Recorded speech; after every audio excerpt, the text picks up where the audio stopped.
네, 안녕하십니까. 한국사 기초 강의를 진행을 하고 있습니다. 저희가 지난 시간에 첫 강의 때 역사의 의미, 그러니까 역과 사라고 하는, 즉 객관적인 의미와 주관적인 의미의 사의 의미가 하고요. 랑케와 이에치카에 대한 얘기를 살펴봤었죠. 그리고 이런 역사가 만들어지기 위한 역사 구성의 3요소, 뭐였죠? 인간과 공간과 시간. 그치? 이게 삼위일체가 됐을 때 역사가 만들어진다. 그냥 역사라는 말을 다른 의미로 한다는 문명이라고 해석을 했었죠. 그 문명이라고 하는 건 뭐냐? 문명 성립의 3요소에서 청동기를 써야 한다. 그리고 국가가 형성이 됐더라. 그리고 문자가 사용이 됐다라고 하는 점, 이게 문명 성립의 3요소였었습니다. 이런 부분에 대한 부분이 2016년도 국가직 4월달 국가직 시험 기출문제에서 나왔었어요. 역사의 의미에 관련된 부분, 요 부분까지 지난 시간 강의에서 우리가 살펴봤습니다. 자, 오늘 이제 두 번째 강의 시간입니다. 두 번째는 앞으로 여러분들이 이제 한국사를 공부하시면서 한국사는 과연 어디서 시작이 돼서 어디까지 진행이 되고 있는 건가? 뭐 현재 진행형입니다만은, 그래서 시기는 구석기 시대에서 현대사까지 전개가 되겠죠. 아마 지금 여러분들 공부 시작하시면서 눈을 좀 감아 보시고요. 감고 구석기 시대에서 현대사까지 어떤 왕조를 거치면서 어떻게 거쳐왔는지, 또 그 왕조가 거쳐오는 과정에서, 발전하는 과정에서 이 시기 때에 중국이나 가까운 일본은 어떤 정황인지, 이런 부분들, 그러니까 중국과 일본까지 보지 못하더라도요, 우리 한국사만 가지고 구석기에서 현대사까지 어느 왕조를 어떻게 거쳐왔는지 한편의 파노라마처럼 말이죠, 이렇게 쭉 정리하실 수 있을까요? 없을까요? 아마 대부분 한 반 정도, 확신 못하겠습니다만 반 정도는 흐름을 알고 계신 분도 계실 거고요. 한 반 정도는 흐름을 잘 파악하지 못하신 분도 계실 겁니다. 그래서 이 시간에는 한국사에 대한 개관을 좀 살펴보겠습니다. 일종의 건물에서 본다면은 뼈대를 세우는 겁니다. 건물 짓 때 뼈대를 세우고 그 다음에 뭐라 하죠? 살을 붙이죠. 방도 만들고 뭐 화장실도 만들고 부엌도 만들고 공간을 만들잖아요. 그렇죠? 그러니까 요 한국사 개관, 이 시간에 우리가 정리할 작업은요, 그 뼈대를 세우는 겁니다. 그리고 이 이후에 거기다 뭐 정치, 경제, 사회, 문화라고 하는 여러 가지 공간 한번 만들어 보고요. 그 공간 안에다가 여러 가지 내용물들 좀 집어넣어서 완벽한 한국사라고 하는 아름다운 빌딩을 한번 우리가 건축 한번 해보자는 겁니다. 우선 이 시간에는 한국사에 대한 개관입니다. 과연 구석기 시대에서 현대사까지 한국사는 어떻게 흘러왔는가라고 하는 것을 시대의 흐름을 통해서 우선 정리를 한번 해봅시다. 자, 이걸 한번 보시죠. 일단 구석기 시대 때부터 시작을 하도록 하겠습니다. 시기는 구석기가 70만 년 전입니다. 그러니까 70만 년 전이라고 하면은 기원전 70만 이렇게 되는 거죠. 기원전과 기원 후에 대한 부분, AD, BC에 대한 부분은 우리가 지난 시간에 말씀을 드렸습니다. 구석기 다음은 이제 어디로 가냐면은 중석기로 갑니다. 중석기. 중석기는 1만 년 전후입니다. 1만 년 전후예요. 그러니까 중석기 다음 어디로 가냐면은 신석기로 가죠. 이 신석기는 1만 년 전이 되겠습니다. 시기적으로는 구석기에서 신석기까지 보면요. 자, 구석기 시대에 70만 년 전에 출발합니다. 출발해서 쭉 가죠. 가다가 중석기 시대를 거치면서, 그러니까 중석기 시대를 거치면서 중석시간 2000년 정도로 봅니다. 그래서 이 2000년이라고 하는 중석기 시대를 거치면서 여기서 이제 어디로 간다는 거죠? 바로 본격적인 신석기 시대로 넘어간다라고 보시면 됩니다. 그러니까 구석기에서 신석기로 바로 짠 하고 넘어가는 건 아니라는 거죠. 겹치는 부분이 있어요. 그러니까 이렇게 한 겹치는 부분들, 겹치는 부분 이렇게 있습니다.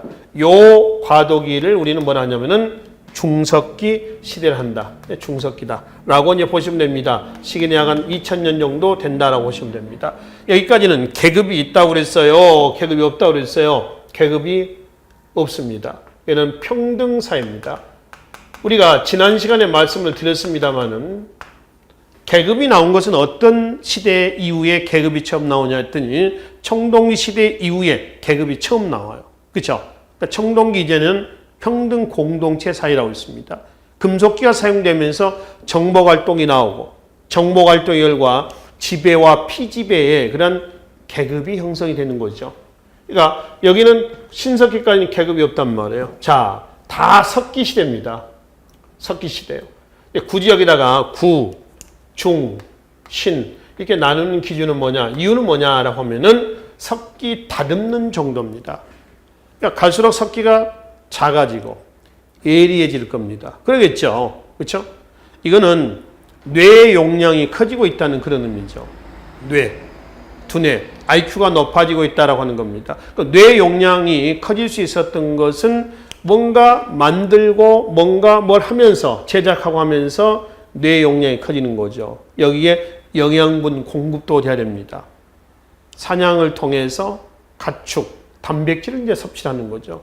사냥을 통해서 고기를 먹는 겁니다. 그래서 단백질을 섭취하면서 가축 사냥을 해서 단백질 섭취하면서 IQ가 이제 높아지는 겁니다. 여기는 이제 우리가 이제 뭔가를 만들고 도구를 제작하는 과정에서 역시 다양한 것들이 개량이 돼 나가는 과정에서 구, 중, 신 그래서 사회가 바뀌어져 나오고 있었다라고 하는 겁니다. 예를 들면은 구석기 시대 때의 대표적인 뗀석기가 나옵니다. 뗀석기. 중석기 시대 때는 잔석기. 좀 작아집니다. 신석기 시대 때는 갈아서 씁니다. 깨뜨려 쓰는 것만 아니라고요. 깨뜨려서 다시 한번 또 갈아서 쓴다라고 하는 거죠. 이런 식으로 해서 석기가 작아지고 다양해지고 개량이 돼 나가고 있는 이런 모습이다라고 보시면 됩니다. 지금 방금 IQ 문제가 나와가지고요. 그 수험생들에게도 뇌에 단백질을 공급해주는 물질이 굉장히 많이 필요합니다. 공부하는데 힘이 많이 들죠. 그렇죠? 우리가 멘탈을 잘 유지하기 위해서는 영양 공급도 제대로 돼야 되거든요. 고기를 많이 먹어서 우리가 예전에는 고기를 통해서 육고기를 통해서 단백질을 많이 섭취를 하죠. 근데 지금은 고기는 흔하게 먹을 수 있습니다. 물론 이제 다 흔하게 먹을 수 있는 건 아닙니다만 보편적으로 옛날에 비해서는 고기를 먹는 것이 조금 흔해졌죠. 근데 또 고기를 많이 먹다 보면은 다른 영양분도 막 공급되다 보니까 과다 공급이 되면서 비만이라든가 이런 여러 가지 또 신체에 안 좋은 병을 또 초래하기도 한단 말이에요. 그래서 요즘에 수험생들에게 이제 권해드릴 수 있는 단백질은 견과류 정도, 땅콩, 호두라든가 아몬드라든가 이런 거 있죠. 이런 걸 하루에 한 10개 정도씩만 섭취를 한다면은 충분히 고기를 통해서 단백질을 공급하지 않아도 되는 영양분이 될 거라고 생각됩니다. 그래서 여러분들 공부하시면서 그런 몸에 대한 건강도 신경도 많이 쓰셔야 될 거예요. 그래서 이때는 이제 그런 경과를 통해서 단백질 공급했다라기보다는 주 활동이 사냥이니까 고기를 잡아서 가축을 잡아서 고기를 통해서 단백질 섭취를 하게 되는 것이죠. 자, 그럼 이제 신석기 다음이 어디로 가냐 그러면은 청동기로 갑니다. 이 청동기가 우리나라에 들어온 시기는 언제냐 그러면은 BC 20세기예요. 2000년 전후입니다. 2000년 전후. BC 2000년 전후. 이 청동기는 중국의 청동입니까? 아니면 북방의 청동입니까? 하면 북방 계통의 청동기가 우리나라에 들어옵니다. 그러니까 중국의 청동이 아니다라고 하는 겁니다. 이건 우리가 다음 강의에서 따로 말씀을 드리도록 하겠습니다. 한편 이 청동기 문화가 북쪽에서 이제 들어와서 내려오겠죠? 들어와서 북쪽에서 이 청동기 문화의 영향을 받아가지고 형성된 최초의 국가가 있습니다. 그게 우리가 얘기하는 어디죠? 고조선이죠. 고조선은 단군조선과 위만조선이 있는데 우선 앞에 나와 있는 청동기 문화를 토대로 한 고조선은 뭐라냐면 단군조선이라고 합니다. 물론 이때 국호는 그냥 조선이에요. 근데 15세기 때 하면 이성계 조선도 나오지요. 혼동이 되죠. 그러니까 고조선, 옛날 조선이라 해서 고조선이라고 하는 거지. 그 당시에 고조선 이런 국호가 있는 나라는 없어요. 그게 조선입니다. 단군조선이라는 나라 이름이 있는 것도 아닙니다. 이거는 위만도 나오고 하니까 구분하기 위해서 우리가 단군조선 이렇게 얘기를 한다는 것이죠. 단군 왕검에 의해서 기원전 2333년에 건국이 됐습니다. 참고로 단군조선의 마지막 왕이 누구냐면은 준왕입니다. 위만에 의해서 쫓겨났던 사람이에요. 준왕이 되는 거고요. 그러면 고조선의 남쪽 한계선, 남방 한계선 어디까지입니까? 라고 하면은 임진강까지로 보시면 됩니다. 그래서 임진강을 기점으로 해가지고 이북 고조선, 그 이남은 어디입니까? 라고 하면 남쪽이죠. 진입니다. 진이죠. 여러분들 그 사만이라는 나라 아시죠? 사만. 그 사만이라는 나라 바로 앞에요. 사만은 철기 문화를 토대로 해서 성립이 됩니다. 근데 진은 청동기 문화를 토대로 해서 성립이 된 거예요. 고조선이나 단군조선이나 진이나 다 청동기 문화를 토대로 한다라고 하는 것이죠. 자, 그럼 이제 이 단군조선이 청동기 문화를 토대로 해서 발전해 가고 있었을 때에 북쪽에서 누가 들어오죠? 위만이 들어옵니다. 위만은 이제 중국 연나라에서 살고 있었던 우리나라 사람으로 봅니다. 근데 중국의 혼란기 때 두 번에 걸친 이주민이 내려옵니다. 춘추 시대와 전국 시대 때 혼란기 때인데요. 이 춘추 시대 때 혼란기 때에 1차 유민이 내려와요. 이때 단군조선의 준왕은 걔네를 받아줍니다. 2차는 춘추 전국 시대의 혼란을 수습하고 진나라가 맨날 진나라, 진시황할 때 진 다음에 한이 나옵니다. 진에서 한으로 넘어가는 과도기 때에 위만이 내려와요. 이때 위만이 내려올 때 본격적인 철기를 가지고 들어옵니다. 들어왔을 때 위만을 준왕이 친 게 아니고요. 받아줍니다. 그래서 위만을 박사라는 관직에 임명을 하고요. 그리고 서쪽 변방 수비를 맡겼어요. 근데 위만이 철기 문화를 토대로 해서 급성장합니다. 그래서 기득권을 갖고 있는 단군조선의 마지막 왕이었던 누구죠? 준왕을 치죠. 이때가 언제냐 그러면은 기원전 194년입니다. 그래서 위만 조선이 성립이 됐어요. 근데 준왕은 위만에 의해서 쉽게 하면은 배신당한 거죠. 무리 1000여 명을 데리고 준왕은 어디로 왔느냐 했더니 어디로 온다? 바로 한강 쪽으로 내려왔습니다. 내려와서 한이라는 나라를 건국을 하고요. 한이라는 나라를 건국하고 한나라 왕을 자처했다. 이렇게 이제 기록이 되어 있어요. 그러면 준왕이 내려올 때는 어떤 문화를 가지고 내려왔을까요? 청동기 문화를 가지고 왔을까요? 아니면 철기 문화를 가지고 내려왔을까요? 철기 문화를 가지고 내려옵니다. 근데 내려왔었을 때는 거기에 토착인들이 있었어요. 누구예요? 청동기 문화를 토대로 했던 얘네들이 있었습니다. 그래서 청동기 문화를 토했던 쟤네들 위에 바로 철기 문화를 가지고 내려왔던 준왕의 무리가 그 위에 한을 건국합니다. 근데 이 한이 나중에 몇 개 한으로 발전하냐 그러면은 3개 한으로 발전하죠. 그래서 삼한이다. 이렇게 얘기를 하는 거죠. 그러니까 삼한 그럼 어딜 얘기를 해요? 마한, 진한, 변한을 얘기를 한다는 거죠. 그러니까 삼한이라는 나라는 결국 보면은 굴러온 돌이 박힌 돌 빼낸 거죠. 그래서 굴러온 돌이 정치를 하고요. 박힌 돌은 제사를 합니다. 그러니까 삼한의 정치 형태는 재정일치라고 그래요? 분리라고 그래요? 재정분리다. 제사는 토착인들이 어디서 하고 소도라고 하는 특수행정국에서 하고요. 정치는 굴러온 세력들이 정치를 합니다. 재정분리죠. 우리 국사상에서요. 재정일치 그러면은 고조선, 재정분리 그러면은 삼한 이렇게만 기억하시면 돼요. 그래서 이 고조선이라는 나라가 왜 재정일치가 됩니까? 라고 하면은 단군, 왕검이라고 하는 용어를 통해서 확인합니다. 자, 단군이라는 얘기는 무슨 뜻이냐면은 제사장이라는 의미고요. 그 다음에 왕검이라는 얘기는 정치적 군장이라는 얘기입니다.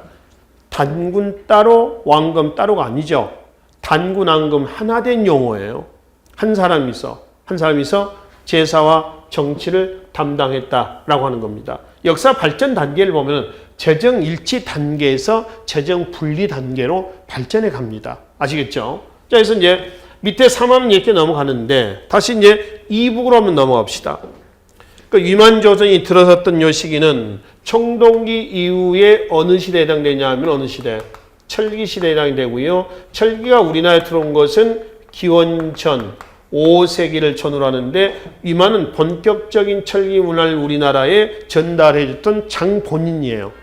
이만의 역할은 철기의 보급에 있었습니다.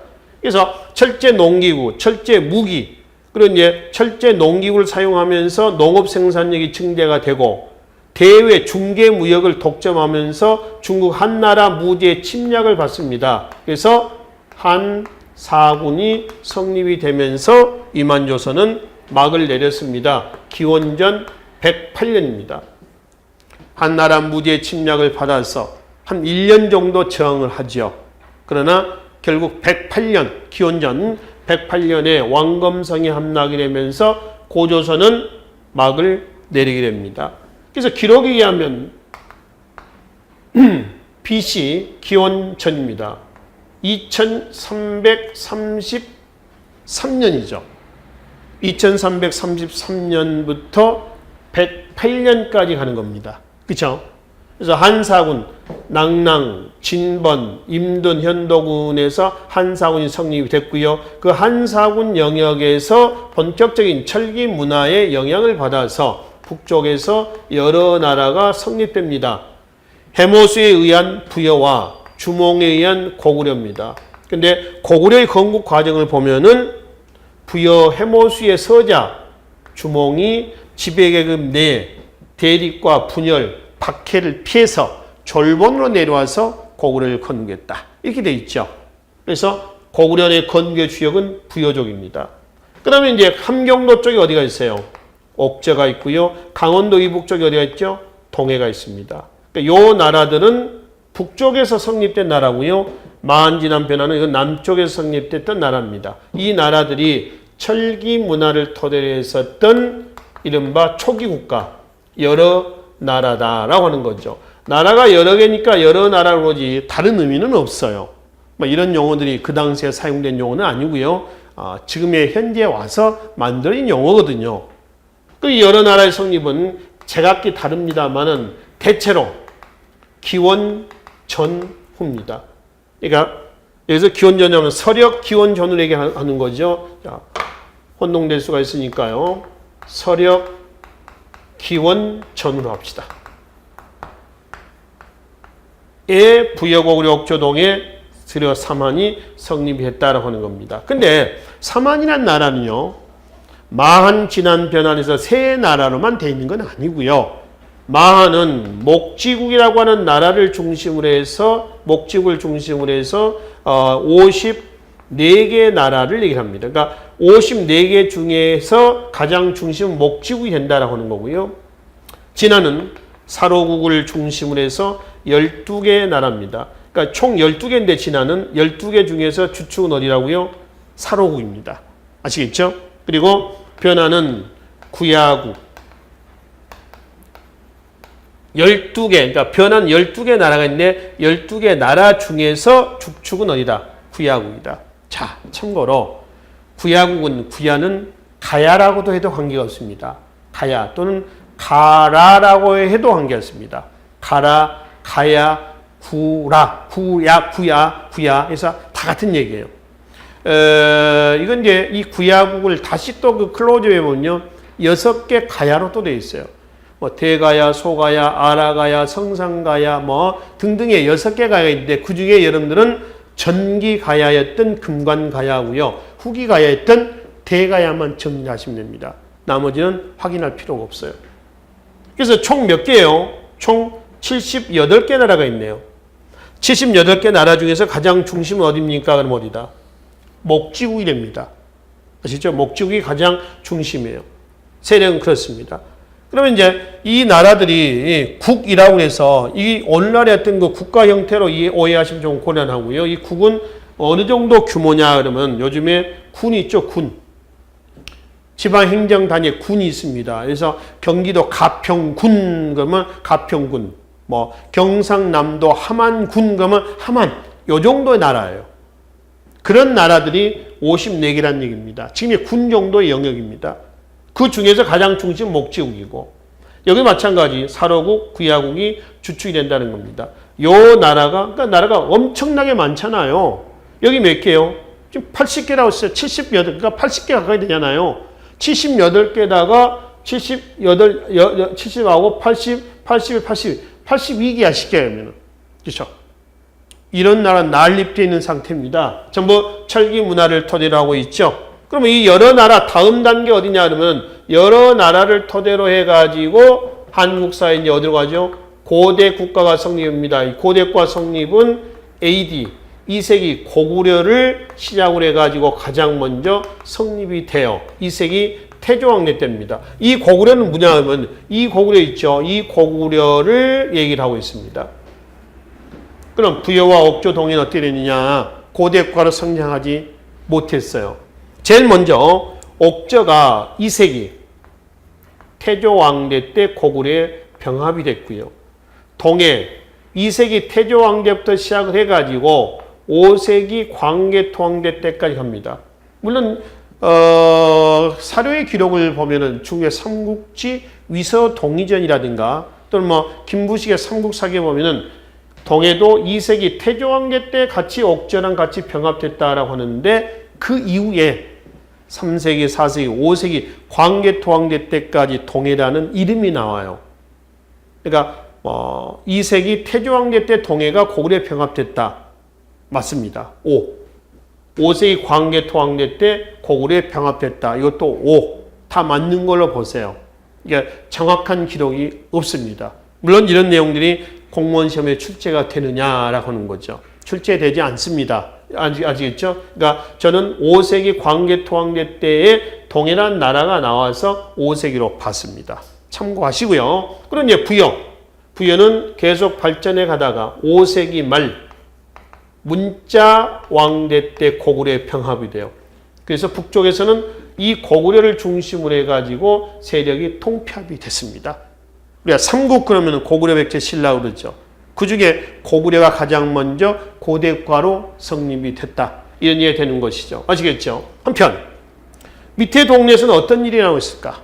여기를 한번 봅시다. 우선 고구려를 세웠던 주몽이 부여에서 내려오기 전에 애씨라고 하는 부인이 있었어요. 애씨입니다. 여입니다. 그 사이에서 애씨가 아직 임신 중이었는데 졸본으로 내려와서 독자로 내려와서 나라를 세우고 졸본에 와서 소선어라고 하는 여인과 혼인을 합니다. 거기서 비류와 원조가 태어났어요. 큰애가 비류고 둘째가 원조입니다. 근데 이제 부여에 놓고 왔던 전 부인, 이 애씨라고 하는 여인이 아들을 낳았어요. 걔가 유리예요. 유리가 이제 아버지를 찾아서 오는 거예요. 근데 아버지를 찾아서 오니까 졸지에 비류하고 원조는 서자가 돼버리는 거죠. 신변의 위협을 느껴요. 그래서 비류, 원조, 소선호 등이 무리를 이끌고 어디로 왔냐면은 바로 한강 쪽으로 내려와서 10명의 신하를 데리고 내려왔다 해서 처음에는 국호를 십제라고 했답니다. 십제, 열십자입니다. 열십자. 그러면 나중에 이 십제가 뭘로 바뀌냐면 요 백제로 바뀝니다. 그러다가 큰아들, 형, 원조형, 비류가 무리를 이끌고 미추홀, 지금의 인천이죠. 미추홀로 가서 독자적인 세력을 형성을 했는데 미추홀로 갔던 비류가 죽어요. 그래서 갔던 무리가 다시 한성에, 지금 서울입니다. 한성에 원조에게 의탁을 합니다. 다시 끌어안죠. 그래서 이 백제가 나중에 우리가 삼국 백제 할 때 이 일백백제 백제입니다. 이 백제가 되게 되는 거죠. 이 백제입니다. 그래서 이 백제는 3세기 고이왕래 때 가서야 비로소 고대국가의 틀이 만들어지게 됐습니다. 그러면 봐봐요. 백제 건국의 주역은 거슬러 올라오면 누구예요? 고구려죠. 고구려 건국의 주역은 거슬러 올라오면 누구야? 부여죠. 그러니까 부여, 고구려, 백제는 같은 족속이에요. 그러니까 백제 6세기 성왕이 538년에 웅진에서 사비로 수도를 옮깁니다. 옮기면서 북호를 백제에서 뭘로 바꿔요? 남부여로 고치죠. 남쪽에서의 부여의 영광을 재현하겠다는 겁니다. 성왕은 백제 중흥기 때 왕 아닙니까? 그렇죠? 그래서 남부여로 고친 것은 고구려를 치고 옛날 부여 땅까지 차지하겠다. 이런 의미가 숨겨져 있었던 거죠. 또 백제 건국의 주역이 고구려 유민이었다라고 하는 것은 백제 한성시대 때의 무덤, 돌무지 무덤, 고구려 장군총하고 똑같습니다. 또 남부여라는 것, 백제 왕족의 성씨가 부여씨라고 하는 점, 그렇지? 이런 것들이 죄다 뭐예요? 백제 건교 주역은 고구려다라고 하는 걸 확인해 볼 수가 있는 거죠. 그러면 백제, 십제, 백제로 넘어가면서 백제는 발전하고 있는 겁니다. 그럼 백제는 발전하고 있었을 때 거기에 토착 세력이었던 목지국은 어떻게 돼요? 위축이 되죠. 그래서 충청부터 직산에서 대전에서 익산, 전라북도, 익산에서 전라도 나주 쪽으로 자꾸 목지군 세력이 위축이 됩니다. 그러다가 요 목지국은 4세기 백제 근초광입니다. 4세기 근초광래 때 백제 병합되면서 고대과로 성장하지 못하고 흡수가 됐습니다. 결국 백제 건국 과정도 보면은 이주민, 굴러온돌이, 토착민들을 빼내서 백제가 건국된 거죠. 그렇죠?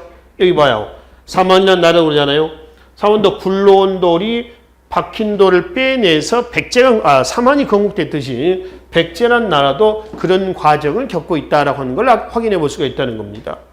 한편 사로국 있죠. 사로국이라는 나라는 신라로 발전합니다. 신라라는 국호는 6세기 지증왕대 때 나옵니다. 온 세상을 망라한다. 이런 의미를 가지고 있죠. 그래서 신라는 4세기 내무왕대 때. 그러니까 시기적으로 보면 2세기 고구려 태조왕대 때, 백제 3세기 고이왕대 때, 신라 4세기 내무왕대 때에 바로 고대 국가가 성립이 됐다. 이런 얘기입니다. 그러면은 구야국은 어떻게 되느냐? 구야국. 이 구야국 전기구야가 되는 거죠. 어디예요? 금관가야입니다. 근데 금관가야가 지금 김해란 말이에요. 김해. 금관가야가 538년 신라 법흥왕대 때 병합이 됐고요. 그리고 대가야, 지금의 경상북도 고령입니다. 금관가야가 위축이 되면서 대가야로 세력이 넘어갑니다. 그리고 이제 이 대가야는 계속 발전해 가다가 6세기 신라 누구죠? 진흥왕대 때 신라의 병합이 돼요. 568년입니다. 그러니까 각각 이제 법흥왕대 때는 어디가? 법흥왕대는 금관가야가 그죠? 538년. 그 다음에 대가야는 568년. 그래서 신라 6세기 진흥왕대 때 병합이 되면서 가야는 고대과로 성장하지 못하고 세련된 가야의 문화는 고스란히 어디로 갑니까? 신라로 흘러 들어간단 말이에요. 아시겠죠? 자, 그래서 이제 신라로 넘어가요. 그래서 신라가 이제 주도권을 잡습니다. 그럼 고대과 성립 시기는 고구려가 가장 빨라요. 그 다음에 백제입니다. 신라입니다. 신라 가장 늦었던 이유는 어디 있느냐 그러면은 시족적인 배타성이 좀 강했고요. 그 다음에 신라는 지금 경상도 쪽 아닙니까? 지리적으로 좀 지리적인 폐쇄성.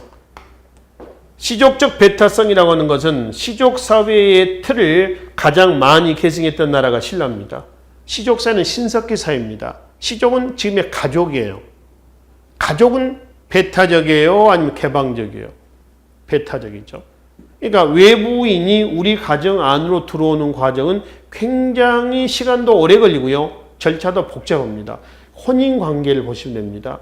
우리가 혼인할 때 그러잖아요. 혼인할 때 예를 들어서 누나 있다, 여동생이 있다 그러면 외간 남자, 다른 집의 남자가 우리 집으로 들어오는 거죠. 이 집으로. 그렇죠? 아니면 아들인데 이제 며느리를 받아들인다면 외부의 다른 가문의 여자가 우리 가문으로 들어오는 겁니다.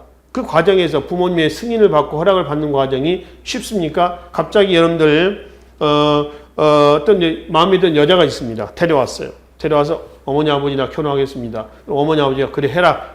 바로 이렇게 합니까? 안 그렇죠. 연애하는 기간이 있잖아요. 그 기간 동안에 시부모님, 친정, 남녀 다 똑같은 거죠. 친정은 남자가 들어오는 거고, 또 남자 집에는 며느리가 들어오는 과정이니까요. 그렇죠? 그 과정에서 1년이면 1년, 2년이면 계속 지켜보잖아요. 그래도 잘 안 되는 경우가 있잖아요. 그러니까, 흔하게 우리 하는 얘기 듣잖아요. 나 누구랑 결혼할 건데, 그러면 결혼식장 들어가 봐야 알지? 이런 얘기 하잖아요. 실제로 저도 가서 가끔 그런 경우 이제 보면은 결혼식 들어갔을 때 옛날에 사귀던 애들이 아닌 경우도 있습니다. 그때 가서 제가 가서 야, 너 옛날에 그 여자는 어디다 뒀어? 그 남자는 어디 갔니? 이렇게 물어볼 수는 없잖아요. 그렇죠? 결혼식장에 들어가야지. 그래야지 결혼하는구나. 요즘 다 그렇잖아요. 그래서 결혼했다고 그래서 그게 옛날처럼 100년 해로하는 건 아니지 않습니까? 또 우리나라 이혼율도 굉장히 높아요. OECD에서도 상위권에 듭니다. 이혼율이. 혼인하고 나서 1년 내에 이혼하고요. 뭐 한 달. 또 신혼여행 가서도 이혼하고 뭐 이런 경우도 있습니다 보니까. 여튼 가족이 된다는 건 그만큼 어려운 작업이에요. 그 시족사에 배타적인 성격을 신라가 가장 많이 갖습니다. 대표적으로 화백회의라든가 화랑도. 이게 이제 신라의 시족사회의 특징을 갖고 있는 겁니다. 화백과 화랑도에 대해서 우리가 따로 테마를 정해서 한번 살펴볼 시간을 갖도록 하겠습니다. 그런데 지리적으로 가장 폐쇄입니다. 한쪽에 치우쳐져 있죠. 그래서 신라는 고대과 성립이 가장 늦었다. 그러나 최후의 삼국 항쟁은 누가 잡아요? 신라가 잡죠. 그렇죠? 이 신라가 중국의 어디 통일세력했던 당나라를 끌어들여서 나당 동맹을 통해서 백제 660년 사비성 함락, 고구려 660년, 668년 평양성 함락에서 삼국을 통일하는 거죠. 물론 고구려나 백제 멸망 이후에 백제와 고구려의 각기 부흥운동이 전개가 됩니다. 그러나 부흥운동 결국은 어떻게 했어요? 실패로 끝나죠. 그래서 부흥운동 실패 이후에 신라하고 당하고 연합이 깨집니다. 왜냐하면 백제와 고구려를 친 이후에 고구려가 신라마저 밀어내고요. 한반도 전체를 지배하려는 의도를 보여요. 그 지배하려는 의도를 보이냐 그게 이제 나당 전쟁으로 터졌고요. 나당 전쟁에서 매소성, 기벌포 여기에서 이제 당을 신라가 몰아냅니다. 그래서 나당 전쟁 이후에 비로소 삼국 통일이 이루어지게 되는 겁니다. 이때가 언제냐면은 676년입니다. 문무왕대 때가 된다라고 하는 것이죠. 그래서 이때 영토는 어디까지냐 하면은 대동강은 평양이죠. 동해안에 어디예요? 원산만. 여기까지가 이제 신라 삼국 통일로 인해서 그어진 영토예요. 그 영토입니다. 왜 대동강 원산만입니까? 라고 하면은 신라가 삼국 통일 과정에서 나당 동맹을 체결하거든요. 이때 밀약을 합니다. 대동강 원산만 이북은 당나라 너가 먹고, 그러니까 고구려 땅이 되는 거죠. 그다음에 밑에 백제 땅은 우리 신라가 먹는 조건으로 김춘추 그리고 당나라 밀약을 해서 맺어진 영토예요. 그래서 대동강 원산만 이남까지만 통일신라가 되는 거고요. 그 이북 고구려 땅은 당나라 지배로 들어갑니다. 근데 그 당 지배하에서 고구려의 고구려 멸망한 나라의 장수입니다. 유장, 대조영이라는 사람이 698년에 진이란 나라를 건국했고요. 이게 713년에 가면은 국호를 뭘로 고쳤어요? 발해로 고쳤습니다. 그러니까 발해 건국의 주역은 누구예요? 고구려 이주민이다. 이렇게 이제 보시면 되겠죠. 그래서 통일신라하고 발해 이 양극된 요 체제를 18세기 실학자 유득공이라는 사람은 신라의 삼국 통일은 완전한 통일이 아니라 불완전한 통일이다. 왜? 북쪽에서는 고구려 유민을 주축으로 했었던 발해가 있지 않았느냐. 그래서 이 시대를 뭐라고 그래요? 남북국 시대다. 통일신라 남국, 발해 북국이다. 라고 얘기를 하는 것이죠. 그래서 남북국 시대라는 어원을 처음으로 만들어놨습니다. 누구예요? 유득공입니다. 어디에서요? 발해고라고 하는 저서를 통해서 얘기를 하고 있다라고 하는 겁니다. 자, 한편 신라는 삼국 통일 이후에 약 120년 정도 번창해 나갑니다. 그러다가 신라 하대, 이른바 9세기입니다. 9세기에 가면은 신라 삼국 통일의 건실한 정신이 유린이 됩니다. 그걸 우리는 정치적으로는 골품제도의 모순과 경제적으로는 수치체제의 모순을 얘기를 하거든요. 통틀어서 이 사회가 가지고 있는 모순입니다. 그래서 이거를 고대사의 모순이다. 이 고대사의 모순이 노출이 되면서 결국 신라는 분열이 되어버렸습니다. 이 분열된 요 시기를 남북국 시대 이후에 약 30년 정도 갑니다만은 후 삼국시대다. 이렇게 한다는 거죠. 시기는 10세기 이후가 되는 거죠. 후 삼국시대예요. 제일 먼저 어디가 나오냐면은 후 백제가 나옵니다. 900년. 누구냐면 견훤이라는 사람에 의해서 건국이 됐고요. 견훤은 뭐 신라 사람이었죠. 상주 사람이었습니다. 지금의 전주 완산구에서 옛날 백제의 부흥을 표방한다 해서 국호를 후백제, 물론 그 당시 국호는 백제라고 그랬습니다. 후자를 붙이는 건 지금에 와서 붙이는 거고요. 그 당시에 후자를 붙이는 것은 아니에요. 그냥 여기서 백제 그러면 제가 백제 그러면 이게 견훤의 백제인지 아니면 여기 백제인지 알 수는 없잖아요. 내용을 얘기하지 않으면. 고구려는 마찬가지입니다. 900년에 견훤이 후백제를 건국했을 때 후 고구려가 901년 누구죠? 궁예에서 건국이 됐습니다. 물론 이 당시 국호도 뭐야? 고구려입니다. 후자는 지금에 와서 붙여진 거죠. 나중에 후고구려는 국호를 바꿔요. 국호를 마진 그리고 태봉 수도도 바꿉니다. 후고구려 이제 송악아입니까? 송악에서 철원으로 옮기죠. 철원을 옮기고 국호를 마진 그리고 다시 태봉으로. 그럼 이제 송악은 궁예와 의형제 관계를 맺었던 왕건에게 넘겨주는 거죠. 그렇죠? 그래서 이제 견훤의 후백제와 궁예의 후고구려가 건국되면서 통일신라 있죠. 통일신라는 지금의 경상도 영토죠. 그러니까 옛날 삼국시대 때 영토로 축소가 됐습니다. 이 시기를 후삼국시대다라고 얘기한다는 거죠. 자, 그러면 분열된 후삼국은 어떻게 통합되느냐? 궁예가 수도를 옮기고 국호를 바꾸면서 궁예가 실정을 합니다. 자, 태봉 이후에 궁예의 실정, 궁예의 실정에 많은 영향을 줬던 사상이 미륵 사상입니다. 그래서 요 미륵 사상을 이용을 해서 자칭 미륵을 자칭하는 거죠. 그래서 처자식을 죽이고요. 옛날 고대사의 모순 있죠. 이 모순 그대로 재현되는 겁니다. 이때 왕건을 추대했던 홍유, 신순경, 배현경 등이 궁예를 쫓아내고요. 918년에 어디를 고구려의 후계자다 그래서 고려를 건국하면서 분열된 후삼국을 통합을 하게 되는 거죠. 수습을 하게 되는 거죠. 자, 그러면 여기서 이제 918년을 기점에서 본다면은 아직은 후백제, 통일신라가 있습니다. 아직은 후삼국 시대가 유지가 되고 있는 거죠. 그러면 왕건은 어떻게 해서 후삼국을 통합했느냐라고 하는 거죠. 그래서 통일신라의 마지막 56대 경순왕이 935년 항복을 합니다. 고려는 후삼국 통합 과정에서 친신라 정책을 추진했거든요. 그래서 후백제가 신라를 공격할 때 왕건이 후백제를 막 치기도 해요. 뭐 왕건이 그 과정에서 죽다 살아난 적도 있었습니다. 거의 죽기 전에. 하여튼 후백제하고 신라의 관계는 썩 원만하지 않았던 거죠. 그래서 이제 935년에 항복을 하자 태조 왕건은 큰딸 낭랑공주하고 혼인을 시켜서요. 경주 사신관의 자리로 앉혀놓습니다. 그럼 935년을 기점으로 보면 이제 후백제만 남은 거예요. 후백제 2대 왕이 누구냐 그러면은 견훤을 아버지를 김제 금산사에 가둬놓고 왕위를 찬탈하고 그리고 이복 동생이었던 금강을 죽인 신검입니다. 견훤은 신검에게 왕위를 물려주려고 한 것은 아니었고요. 금강에게 왕위를 물려주려고 했어요. 그러니까 신검이 발끈하는 거죠. 그래서 신검이 금강을 죽이고 아버지를 유폐시키는 겁니다. 금산사에. 그 신검은 이제 끝까지 고려에 저항을 합니다. 저항하다가 936년 경상도 선산 싸움에서 선산 1, 2천 전투라고 그러는데요. 여기에서 후백제 신검을 죽여요.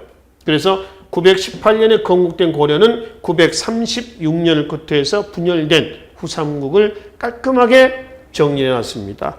그래서 분열된 후삼국을 수습하고 고대사의 모순을 극복한 고대보다 한 단계 더 업그레이드된 사회, 뭐죠? 중세 사회가 10세기 이후에 성립이 됐습니다. 그럼 여기서 고려 건국의 주역은 누구냐? 이거죠. 갑자기 후고구려 땅에서 고려 건국의 주역이 등장했느냐? 그건 아니고요. 거슬러 나가겠습니다. 9세기 말 고대사의 모순이 노출됐었을 때 여기에 반기를 들었던 개혁 세력들이 있었어요. 반골품 세력. 이 반골품 세력 그러면은 육두품이라든가 지방호족이라든가 얘네들이죠. 얘네들의 사상적 기반이 됐었던 이른바 신라 사상이 있었습니다.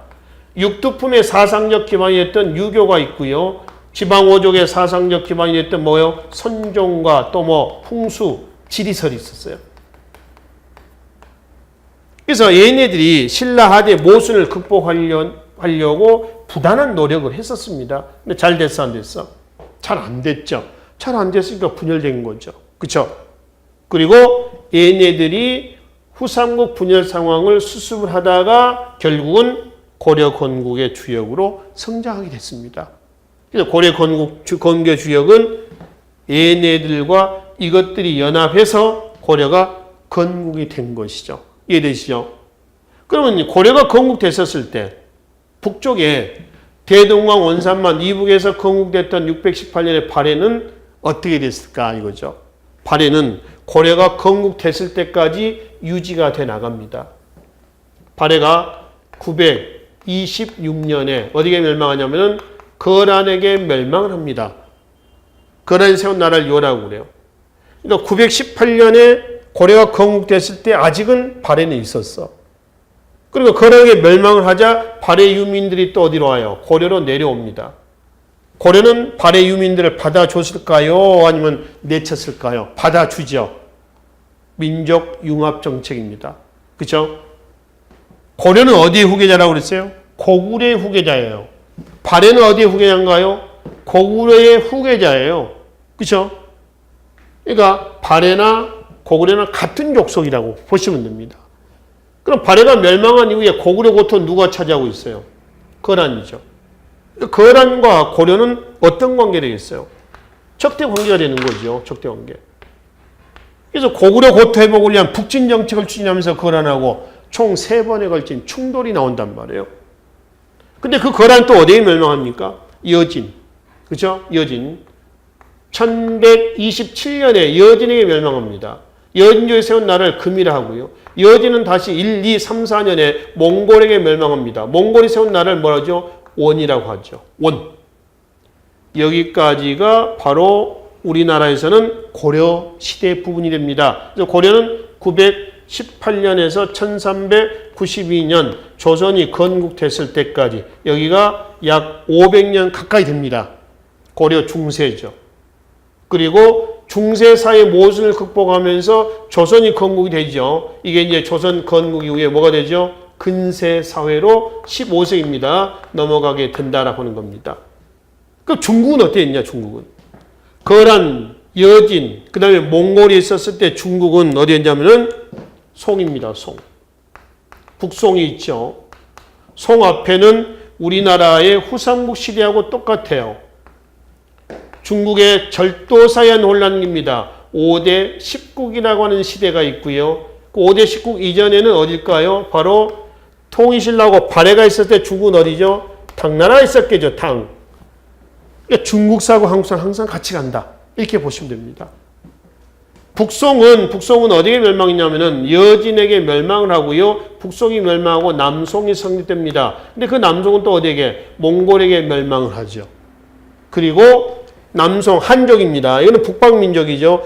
남송 한족이 몽골에 반길된 것이 홍건적의 난이에요. 대부분의 홍건적은 바로 명을 건국하는데 동참을 했습니다. 그래서 결국 이 명의 건국자는 얘네들 중국의 한족이 되는 거고요. 왕조는 원에서 명으로 가는 겁니다. 근데 대부분 명을 건국하는데 홍건적이 동참했지만은 일부 홍건적이 고려 말에 공민왕 개혁 정치 때 고려에 2차례에 걸쳐서 침략을 해온단 말이에요. 그거를 이제 격퇴하는 과정에서 성장했던 세력이 신흥 무인 세력이에요. 그 신흥 무인 세력이 내재적으로 개혁 세력이었던 권문 세족을 치고 개혁을 추구했던 신진 사대부하고 연합을 해서 어디를 건국했나요? 조선을 건국을 했습니다. 그래서 고려 말의 모순을 극복한 새로운 근세 사회로의 얘기다라고 얘기를 하는 거죠. 자, 이건 이제 칠판 여기까지만 있으니까 여기까지만 보시고요. 뭐 조선 이후 부분을 이쪽으로 좀 넘어가서 살펴보기로 하겠습니다. 조선이 근세 아닙니까? 근세. 그렇죠? 근세입니다. 시기는 15세기라고 보시면 되겠습니다. 자, 조선이고요. 1392년부터 조선이 언제까지 가느냐 그러면은 1910년까지 가죠. 한국 병합까지 가는 겁니다.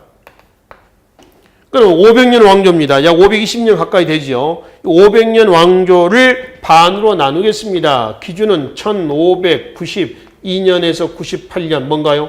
외란입니다. 7년 전쟁이죠. 그래서 외란을 잘 극복을 했죠. 여기를 뭐라고 하죠? 근세, 여기를 근대. 그러니까 전기, 후기 이렇게 구분한다는 거죠. 그리고 외란을 극복하는 과정에서 근세에서 이제 어디로 가냐 그러면은 어디로 간다? 근대 사회로 넘어갑니다. 근대는 다시 1876년 개항입니다. 우리는 강화도 조약을 통해서 일본에서 개항이 됐습니다. 개항을 기점으로 해가지고 여기는 근대의 태동기라고 그래요. 태동기.